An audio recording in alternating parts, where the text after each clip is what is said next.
নমস্কাৰ বন্ধু বান্ধৱীসকল, আজি আপোনালোকক ক্লাছ 12ৰ অসমীয়া বিষয়ত থকা এখন কবিতা মোৰ মাতৃমুখ দৰ্শন কবিতা সেই সম্পৰ্কে সেই বিষয়ত থকা এই পাঠটিত থকা সমূহ প্ৰশ্নসমূহ আৰু লগতে দীঘলীয়া প্ৰশ্নসমূহ আলোচনা কৰিবলৈ ওলাইছোঁ। আৰু যিবোৰ প্ৰশ্ন মোষ্ট ইম্পৰ্টেণ্ট আপোনালোকৰ OCSৰ 2022ৰ সেই প্ৰশ্নবিলাক আহিব পাৰে। চ' আপোনালোকে সম্পূৰ্ণ ভিডিঅ'টো ভালদৰে চাব আৰু এতিয়ালৈকে যদি মোৰ চেনেলটো ছাবস্ক্ৰাইব কৰি নাথাকে তেনেহ'লে চেনেলটো ছাবস্ক্ৰাইব কৰি দিব আৰু কাষতে থকা বেল আইকনটো যাতে প্ৰেছ কৰি দিয়ে, যাতে মই যেতিয়া কোনো নতুন ভিডিঅ' আপলোড কৰোঁ তাৰ ন'টিফিকেশ্যন আপোনালোকে সোনকালে পাই যায়।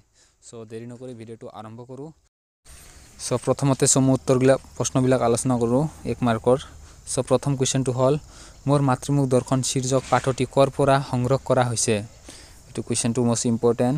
চ' এনচাৰটো চাওক, মোৰ মাতৃমুখ দৰ্শন শীৰ্ষক পাঠটি লক্ষীনাথ বেজবৰুৱাৰ এনে নামৰ দীঘলীয়া অসমীয়া ভ্ৰমণ কাহিনীটোৰ পৰা সংগ্ৰহ কৰা হৈছে। সেই কুৱেশ্যনটো চাব।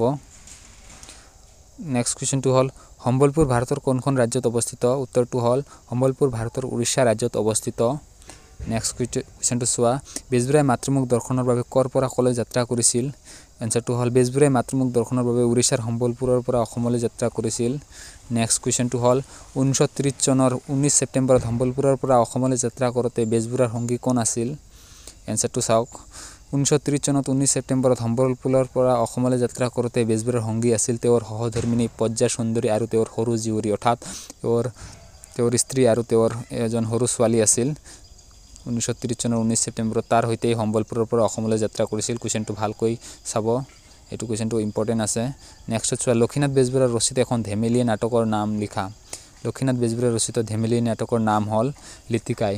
ইয়াৰ বাহিৰেও আৰু দুখন আছে, লিটিকাই পাঁচনি আছে আৰু এটা আছে নমল। চ' আপোনালোকে যিকোনো দুটামান নাম মনত ৰাখিলে হ'ল। লিটিকাই, পাঁচনি, নমল, তিনিটাৰ ভিতৰত যিকোনো দুটা। এটা হৈছেতো ঠিক নাই, দুটাও আহিব পাৰে। চ' এতিয়া মই 2 বা 3 নম্বৰৰ প্ৰশ্নসমূহ আলোচনা কৰিবলৈ ওলাইছোঁ।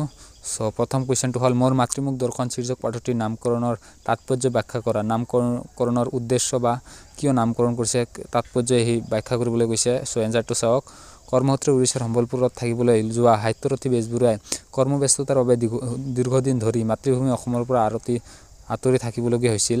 প্ৰায় 1.5 বছৰৰ পিছত মাতৃভূমি অসমলৈ অহাৰ কথাটো তেওঁ মাতৃ দৰ্শনৰ লগত ৰিজাইছে। সেয়েহে পাঠটিৰ নাম মোৰ মাতৃমুখ দৰ্শন দিয়া হৈছে।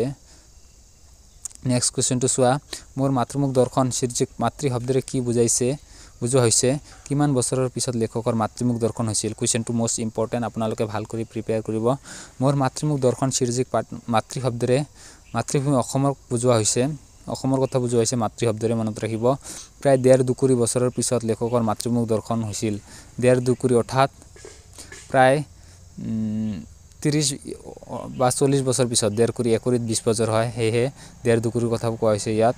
নেক্সট কুৱেশ্যনটো চোৱা, লক্ষীনাথ বেজবৰুৱাই কটন কলেজৰ ছাত্ৰসকলে কিদৰে অভিনন্দন জনাইছিল। এনচাৰটো হ'ল গুৱাহাটী অহাৰ পিছত কটন কলেজৰ ছাত্ৰসকলে গধূলি সভা পাতি বেজবৰুৱাক নিমন্ত্ৰণ কৰিছিল আৰু সভাত তেওঁলোকৰ একোজনে সুবলাকৈ ইংৰাজী আৰু অসমীয়া ভাষণ দিছিল। কোনোবাই সুললিত কণ্ঠৰে গীত গাইছিল আৰু কোনোবাই ব্যাসৰ ওজাপালি গাই লেখকক আহ্লাদিত কৰিছিল। এনেদৰে ছাত্ৰসকলে লেখকক অভিনন্দন জনাইছিল।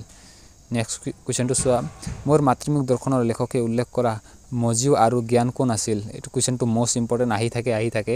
চ' এনচাৰটো হ'ল মোৰ মাতৃমুখ দৰ্শনৰ লেখকে উল্লেখ কৰা মজিও আছিল কবি আৰু বিখ্যাত চাহ খেতিয়ক সদাগৰ চন্দ্ৰকুমাৰ আগৰৱালা আৰু জ্ঞান আছিল আৰ্ল কলেজৰ প্ৰসিদ্ধ প্ৰিন্সিপাল জ্ঞাননাথ বৰুৱা।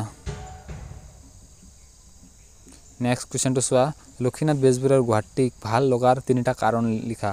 লক্ষীনাথ বেজবৰুৱাই গুৱাহাটীক কিয় ভাল পাইছিল তাৰ 3টা কাৰণ লিখিবলৈ গৈছে। চ' কাৰণসমূহ হ'ল, লক্ষীনাথ বেজবৰুৱাই গুৱাহাটীক ভাল পোৱাৰ 3টা কাৰণ হ'ল প্ৰাকৃতিক সৌন্দৰ্য, অৰ্থাৎ গুৱাহাটীৰ প্ৰাকৃতিক সৌন্দৰ্য। এনেকুৱা অলপ বনাই লিখিব পাৰা, মানে অলপ গুৱাহাটীৰ মাজত উমানন্দ, কামাখ্যা, অশ্বকান্ত আদি অলেখ সুতুলনীয় প্ৰাকৃতিক সৌন্দৰ্যৰে গুৱাহাটী ভৰপূৰ। এইসমূহে লেখকক আনন্দ দিছিল। নেক্সটটো হ'ল ঐতিহাসিক উৎকৰ্ষ। গুৱাহাটীত বিভিন্ন ঐতিহাসিক স্থানেৰে ভৰপূৰ। এইবোৰো তীৰ্থযাত্ৰীৰ তীৰ্থপৃষ্ঠা পলোৱাৰ বাবে এই ঐতিহাসিক স্থানসমূহৰ বাবে গুৱাহাটীক লেখকে বৰ ভাল পাইছিল। চ' আৰু এটা আছিল প্ৰাচীন জ্ঞান গৌৰৱৰ গৰিমা। গুৱাহাটীত থকা বহু প্ৰাচীন স্থানে পন্ততান্ত্ৰিক প্ৰাচীন জ্ঞান দুবাৰ মুকলি কৰি মননত বিস্ময় যোগাই দিব পাৰে। এইবোৰৰ বাবে গুৱাহাটীত লেখকৰ বৰ আদৰৰ। চ' এতিয়া দীঘলীয়া প্ৰশ্নসমূহ আলোচনা কৰোঁ, অৰ্থাৎ 5 অথবা 5 মাৰ্কৰ। চ' প্ৰথম কুৱেশ্যনটো হ'ল মোৰ মাতৃমুখ দৰ্শন পাঠটিৰ আধাৰত লক্ষ্মীনাথ বেজবৰুৱাই সম্বলপুৰৰ পৰা গুৱাহাটীলৈ কৰা ৰেল যাত্ৰাৰ চমু বিৱৰণ আগবঢ়োৱা। কুৱেশ্যনটো ইম্পৰ্টেণ্ট আছে, আপোনালোকে চাব ভালকৈ। এনচাৰটো হ'ল কৰ্মসূত্ৰে উৰিষ্যাৰ সম্বলপুৰত থাকিবলৈ লোৱা সাহিত্যৰথী বেজবৰুৱাই কৰ্মব্যস্ততাৰ বাবে দীৰ্ঘদিন ধৰি মাতৃভূমি অসমলৈ আহিব পৰা নাছিল। অৱশেষত 1930 চনৰ 19 ছেপ্টেম্বৰত সম্বলপুৰৰ পৰা অসমলৈ যাত্ৰা আৰম্ভ কৰে। সংগী আছিল সহধৰ্মিনী পদ্মা সুন্দৰী আৰু সৰু জীয়ৰী। বেংগল নাগপুৰ ৰেলেৰে সম্বলপুৰৰ পৰা 2 ঘণ্টা যাত্ৰা কৰি তেওঁ ঝাৰচুগুড়া জংচনত নামে আৰু তাৰ পৰা কলকাতা অভিমুখে ৰেলত উঠে। তেওঁলোকে লগত খোৱা বস্তু নিয়া নাছিল, যাৰ বাবে তেওঁৰ পৰিয়ালটো ভোকে লঘনে থাকিব লগা হৈছিল। 29 ছেপ্টেম্বৰত ৰাতি 8 মান বজাত তেওঁ কলকাতাত নামি এঠাইত এমুঠি খাই নিশাটোৰ বাবে জিৰণি ল'লে। কলকাতাৰ পৰা অসম অভিমুখে যাত্ৰা আকৌ গাড়ীখনত অত্যাধিক যাত্ৰী উঠিব লেখকৰ পৰিয়ালক যথেষ্ট আহুকালত পেলাইছে। 21 ছেপ্টেম্বৰত লেখকৰ পৰিয়ালে শিয়ালদহ ষ্টেচনত এৰি 22 ডিচেম্বৰত গুৱাহাটীত উপস্থিত হয়।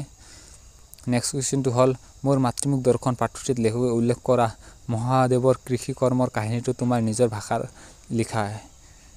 উত্তৰটো হ'ল মহাদেৱে কাম বন নকৰি ভাং ভতুৰা খাই ঘৰতে বহি থকা দেখি এদিন পাৰ্বতীয়ে ককৰ্থনা কৰিলে, ঘৰতে বিক্ষোভ আছে, ঘাঁহ পানী খাই দোকানতো হৈছে, তাৰে হাল বাই খেতি বাতি কৰি ধান এগালমান আৰ্জিব পাৰে বুলি ধিক্কাৰ দিলে। পাৰ্বতীৰ কথা শুনি মহাদেৱৰ বৰ বেজাৰ লাগিল।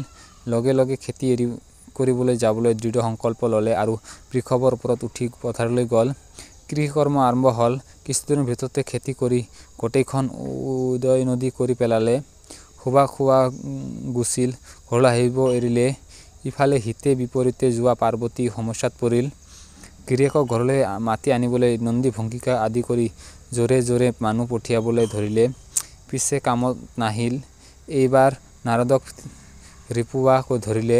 নাৰদে মহাদেৱক ঘৰলৈ আনিবলৈ ঘাটনি ধৰিলে। কাৰো কথা নুশুনা মহাদেৱে নাৰদৰ খাটনিকো কাণ নকৰিলে। অনেক ভাবি পাৰ্বতীয়ে এইবাৰ অসংখ্য মহ চেপেৰা সৃষ্টি কৰি মহাদেৱক আমনি কৰিবলৈ পঠাই দিলে। একো কামত নাহিল। অৱশেষত হাহা আৰু হুহু নামৰ 2টা মানৱ পুত্ৰ সৃষ্টি কৰি পঠিয়াই দিয়াত মহাদেৱৰ সমস্ত খেতি পুৰি ধ্বংস কৰিলে। চ' কুৱেশ্যনটো ভালকৈ প্ৰিপেয়াৰ কৰিব, কুৱেশ্যনটো মষ্ট ইম্পৰ্টেণ্ট আছে। হাহাহু কোন আছিল, তেওঁলোকক কি কাৰণে সৃষ্টি কৰিছিল? কুৱেশ্যনটো ইম্পৰ্টেণ্ট, এইটো ছেম সেইটোৰ লগতে হ'ব। হাহু পাৰ্বতীৰ মানৱ পুত্ৰ আছিল। নেক্সটত আপোনালোকে এই কুৱেশ্যনটোৰ এনচাৰটো দিলে হ'ল, কোন আছিল বুলি কোৱাতে তেওঁলোকৰ কি কাৰণে সৃষ্টি কৰিছিল বুলি দিলে। এই কৃষিকৰ্মৰ ঘটনাটো দিলেই হ'ল আৰু একো নালাগে। নেক্সটত ডিব্ৰুগড়ত গোটাচেৰেক কথাই মোক বৰ সন্তোষ দিছিল। ডিব্ৰুগড়ত কোনবোৰ কথাই বেজবৰুৱাক সন্তোষ দিছিল? কুৱেশ্যনটো ইম্পৰ্টেণ্ট আছে। দীৰ্ঘদিনৰ অন্তত মাতৃভূমিলৈ আহি বেজবৰুৱাই বৰ পৰিৱৰ্তন দেখা পাইছিল। ডিব্ৰুগড়ত গোটাচেৰেক কথাই লেখকক বৰ আনন্দিত কৰিছিল। প্ৰথমতে ডিব্ৰুগড়ৰ অসমীয়া তিৰোতাসকলৰ শিক্ষা দীক্ষা আৰু ৰাজহুৱা কথাদিত পুৰুষৰ সমৰ্থক হ'বলৈ আগবঢ়াইছিল। সভা সমিতি পতাত তেওঁলোকৰ আগৰণুৱা হৈ পৰিছিল। অথচ তেওঁলোকক স্ত্ৰীসুলভ গৰ্ভীয় আৰু কমনীয়তাৰ এচুলিমানো হ্ৰাস হ'বলৈ দিয়া নাছিল। সভা সমিতিয়ে বক্তৃতাশীল ক্ষেত্ৰত এই গৰাকীয়ে অনেক পুৰুষকো চেৰ পেলাইছিল। দ্বিতীয়তে ডিব্ৰুগড়ৰ ডেকাসকলৰ উদ্যমৰ ফলত সমৃদ্ধ হৈ পৰা বংগশালটো দেখিও লেখকে মনত সন্তোষ পাইছিল। থিয়েটাৰৰ বাবে অসমীয়া চিত্ৰবিদ ডেকাসকলে অঁকা ছবি এনে সুন্দৰ আছিল যে সেইবোৰ কলিকতাৰ নিপুণ চিত্ৰবিদ ডেকাসকলে অঁকা ছবিতকৈ কোনো গুণে কম নাছিল। নাট্যকলাত ডিব্ৰুগড়ৰ সম্ভ্ৰান্ত ঘৰৰ ডেকাসকলে আশাতীতভাৱে উন্নতি কৰিছিল।